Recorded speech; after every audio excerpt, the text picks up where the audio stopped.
हमला करने वालों, ये समझ लो कि हम मौत को शहद से ज़्यादा मीठा समझते हैं। जैसे शहद मीठा होता है, हमारे लिए मौत भी उतनी ही मीठी है। अगर दीन के रास्ते में मौत भी आ जाती है तो वो हमारे लिए फ़ायदा ही फ़ायदा है। तो क्या भारत में यूनिफॉर्म सिविल कोड लागू हो जाएगा? और जो कुछ संविधान में लिखा हुआ है, बाबा साहब भीमराव अंबेडकर ने जिस तरह कानून बनाया और 1950 में कानून नाफिज हुआ, उस वक्त से लेकर के अब तक जिस तरह से जो भी पर्सनल लॉ बोर्ड्स हैं, चाहे हिंदू पर्सनल लॉ बोर्ड हो, मुस्लिम पर्सनल लॉ बोर्ड हो या फिर सिख या ईसाई पर्सनल लॉ बोर्ड हो, उसकी मदाखलत रहेगी नहीं रहेगी, या फिर इस सब को ख़त्म करके अब नरेंद्र मोदी हुकूमत पूरी तरह से पर्सनल लॉ बोर्ड्स को हटाकर, कानून हटा करके अब यूनिफॉर्म सिविल कोड लागू करेगी। डॉक्टर मुफ्ती मुकर्रम इस वक्त हमारे साथ हैं। मुफ्ती साहब, आपका बहुत बहुत स्वागत हिंदुस्तान लाइव पर। जी शुक्रिया, जज़ाकल्लाह। आपसे एक सवाल ये पूछ रहा हूँ कि इस वक्त बहुत बहस छिड़ गई है यूनिफॉर्म सिविल कोड को लेकर के, तो क्या यूनिफॉर्म सिविल कोड मान लिया जाएगा? और अगर इसका कानून पास कर दिया जाए तो फिर मुसलमानों की क्या हैसियत शरीयत के हिसाब से रह जाएगी? यूनिफॉर्म सिविल कोड की कोई ज़रूरत नहीं है। और भारत में आप देख रहे हैं 75 साल से आज़ादी मिली हुए भारत में क्या कोई आपको कमी नज़र आ रही है? क्या किसी तरह की कोई इससे रुकावट पड़ रही है? अपना अपना पर्सनल लॉ लोग मान रहे हैं और बहुत अच्छी ज़िंदगी गुजार रही है। अनेकता में एकता, यूनिटी इन डाइवर्सिटी, एक गुलदस्ते की तरह पर मुसलमान, हिंदू, सिख, ईसाई सब हैं। जैसे मुग़ल गार्डन है, मुग़ल गार्डन में आप देखते हैं इतने सारे तरह के फूल हैं, इतने सारे कलर हैं, इतनी सारी महक है, फ्रेगरेंस है, मोहब्बत है। तो ये तमाम चीज़ें भारत के अंदर आपको कल्चर में नज़र आ रही हैं, समाज में नज़र आ रही हैं। हमारे हिंदू भाई, सिख भाई, जैन भाई, बौद्ध भाई, सारी कम्युनिटी के लोग अपने अपने पर्सनल लॉ को अपना रहे हैं और भारत को आगे बढ़ा रहे हैं, भारत की सेवा कर रहे हैं। तो मुझे नहीं लगता कि इस तरह की कोई ज़रूरत पेश आ रही है या नहीं आ रही। और दूसरी बात यह है कि भारत जो है एक धार्मिक कंट्री है, एक धर्म से जुड़ा हुआ कंट्री है। ऐसा नहीं है कि यहाँ पर हर कम्युनिटी को अपने धर्म से बहुत लगाव है, बड़ी मोहब्बत है, अपना कल्चर बड़ा प्यारा है। और हिंदुस्तान में जितने भी आप कन्याकुमारी से लेके कश्मीर तक जहाँ तक आप देखेंगे तो बहुत सारे तरह के कल्चर हैं, बहुत सारे तरह के रीति रिवाज हैं। उनको ये कैसे हो सकता है सारे ख़त्म कर दो, एक ही मानो? ये इसमें मुझे लगता है हर कम्युनिटी को एतराज़ होगा, सिख भाइयों को भी, ईसाई भाइयों को भी, हमारे हिंदू भाइयों को भी। यूनिफॉर्म सिविल कोड का इरादा सरकार को छोड़ देना चाहिए। इससे कोई ज़रूरत नहीं है, इसकी कोई परेशानी नहीं है।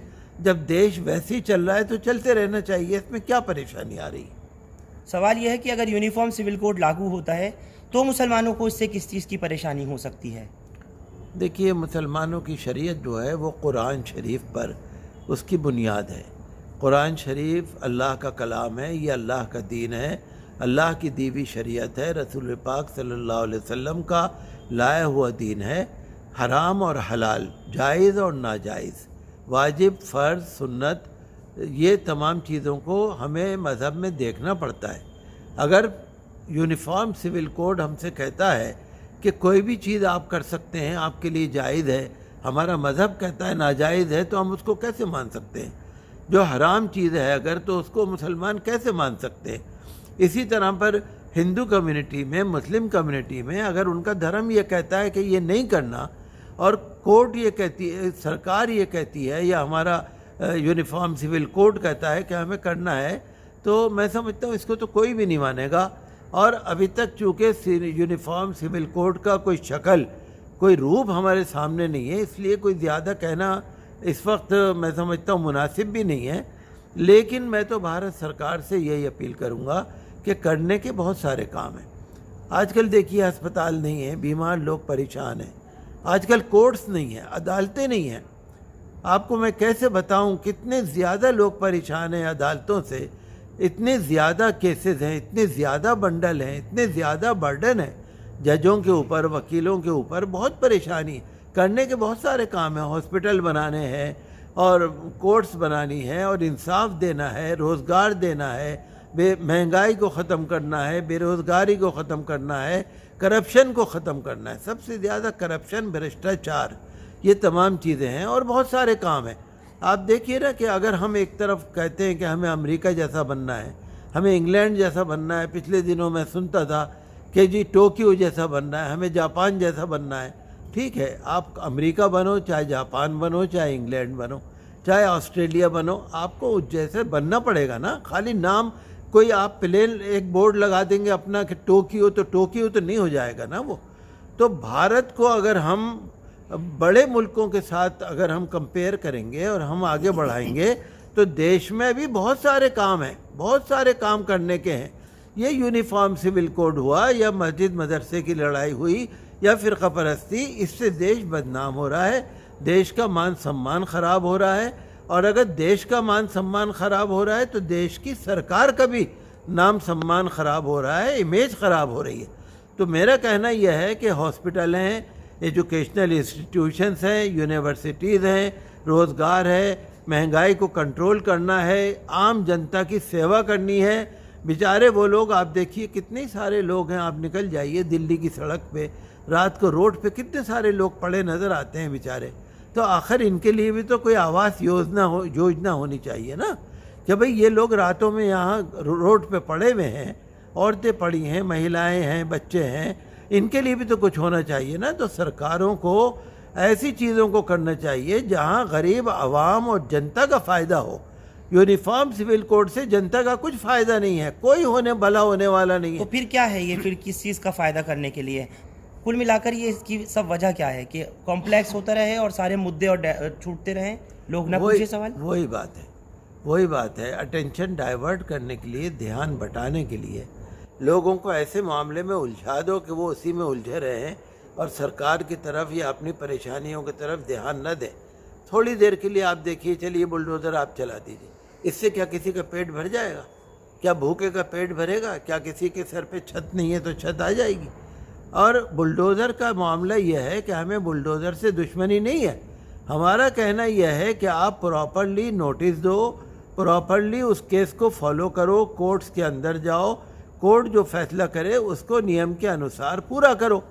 ये जो आप अत्याचार और अहंकारी बुलडोज़र लेके कहीं भी पहुंच जाते हैं, और बुलडोज़र पता नहीं किस तरह का उसका सूंघने की ताकत है कि वो मुस्लिम कम्युनिटी को ही जाके सूंघता है, किसी दूसरे को सूंघता ही नहीं।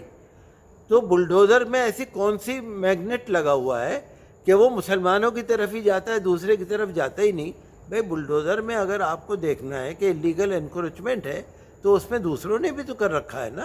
कभी बुलडोज़र उधर चला जाए, कभी बुलडोज़र उधर चला जाए, कभी उधर चला जाए। अगर बुलडोज़र इंसाफ करे, बुलडोज़र वाला इंसाफ करे तो किसी को एतराज़ नहीं है।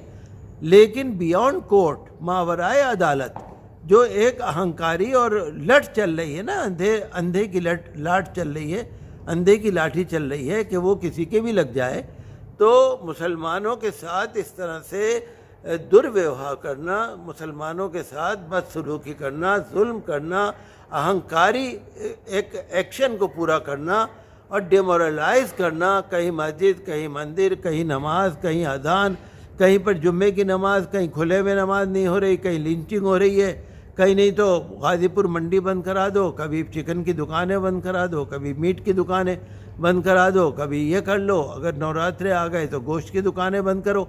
ये तमाम चीज़ें जो है, इससे देश का भला नहीं होने वाला। मैं कल अखबार पढ़ रहा था कि कोई अमरीकी कमीशन है गालिबन, उन्होंने फिर तीसरी दफ़ा, तीसरे साल में अमेरिका को, फिर बाइडेन को, हुकूमत को ये रिपोर्ट दी है कि हिंदुस्तान को रेड लिस्ट में डाला जाए। रेड लिस्ट का मतलब ये होता है कि जहाँ पर रेड, आप जानते हैं ब्लड को कहते हैं, रेड लिस्ट का मतलब ये है कि जहाँ पर मानवता के, मानव अधिकारों का उल्लंघन हो रहा है, ह्यूमन राइट्स का वायलेशन हो रहा है, जहाँ पर जुल्म व सितम है। और उसमें साफ लिखा है कि हिंदू मुसलमानों के साथ, ईसाइयों के साथ, सिखों के साथ, दलितों के साथ और कम्युनिटीज़ के साथ जो दुर्व्यवहार हो रहा है, जो मुसलमानों के साथ अत्याचार हो रहा है, उसकी रिपोर्ट को देखते हुए अमेरिकी कमीशन ने ये सिफारिश की है कि हिंदुस्तान को रेड लिस्ट में डाला जाए। पहले भी उन्होंने सिफारिश की थी, बाइडेन हुकूमत ने नहीं मानी, पहले भी सिफारिश की थी, ट्रंप सरकार ने नहीं मानी, लेकिन उन्होंने फिर कहा है। इसका मतलब क्या है कि जो ऐसे कंट्रीज़ हैं जो रेड लिस्ट में डाले जा चुके हैं, वहाँ उसी लाइन में, उसी लिस्ट में भारत सरकार का नाम, भारत का भी नाम आ रहा है। तो अगर भारत का नाम ऐसे देशों में आ रहा है तो आप बताइए कि इसमें भारत की नेकनामी है या बदनामी है। तो मेरा मतलब कहने का यह है कि आप सब कुछ करिए, लेकिन रूल ऑफ लॉ होना चाहिए, कानून की हुक्मरानी होनी चाहिए। आपके पास कोर्ट्स मौजूद हैं और सारे लोग कोर्ट का हुक्म मानते हैं। प्रॉपरली कानूनी प्रक्रिया पूरी करने के बाद आपको जो एक्शन लेना है लो, लेकिन मेहरबानी करके बुलडोज़र का मुंह कभी दूसरी कम्युनिटी की तरफ कर दो, कभी दूसरी कम्युनिटी की तरफ कर दो। दिल्ली के अंदर 731 कॉलोनियाँ हैं और मैं तो कहूँगा हर रोड पे, हर बाज़ार में, हर कॉलोनी में इलीगल इंक्रोचमेंट है और इलीगल कंस्ट्रक्शन है। आप जाके आंखें खोल के देख लो। तो बुलडोज़र खाली मुसलमानों की तरफ क्यों जाता है? इसका मतलब ये हुआ कि कुछ लोग ऐसे हैं, ब्यूरोक्रेट्स ऐसे हैं जो नफ़रत फैलाने का काम कर रहे हैं, जो सिर्फ मुसलमानों से अड़बाजी निकाल रहे हैं। मैं एक सवाल पूछता हूँ, भाई मुसलमानों ने आपका क्या बिगाड़ा है? हमें ये तो बता दो। कोई हमें ये बता दो, मुसलमानों ने कोई आपका कसूर किया है, कोई देश का बुरा किया है, कोई मुसलमानों ने कोई देश के मान सम्मान में कोई परेशानी की है? आखिर कौन सी ऐसी मुसीबत है, कौन सा ऐसा कसूर है मुसलमानों का कि जिसकी वजह से जो है नफ़रत फैला रहा है, जो है मुसलमानों को निशाना बना रहा है? मैं कल बयान पढ़ रहा था अखबार में, किसी पीले कपड़े पहनने वाले इंसान का था। वो कह रहा था कि या तो हिंदुस्तान छोड़ दो या इस्लाम छोड़ दो। इस तरह के बयानात जो आ रहे हैं मुसलमानों को, देखिए मैंने पहले भी कहा था, अपनी फ़िक्र नहीं है।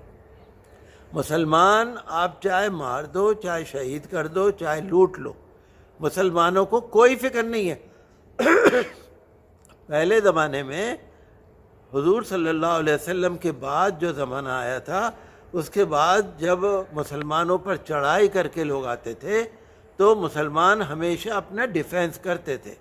मुसलमानों ने कभी भी ऑफेंस नहीं किया, लेकिन उन्होंने ये कहा कि आने वालों, हमला करने वालों, ये समझ लो कि हम मौत को शहद से ज़्यादा मीठा समझते हैं।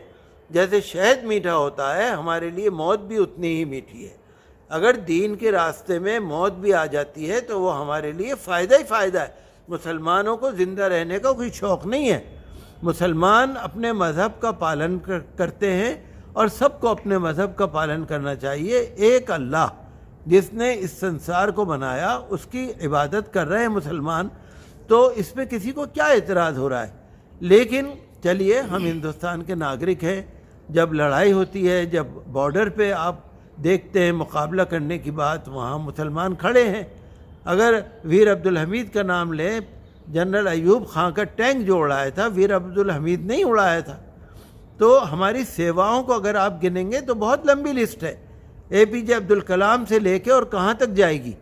लेकिन मैं ये कहना चाहता हूँ कि यूनिफॉर्म सिविल कोड भी बेकार चीज़ है, नफ़रत फैलाना ये भी बेकार चीज़ है। देश चले, अच्छा चले, भारत में वो काम चले कि जिससे भारत का देश विदेश में मान सम्मान बढ़े।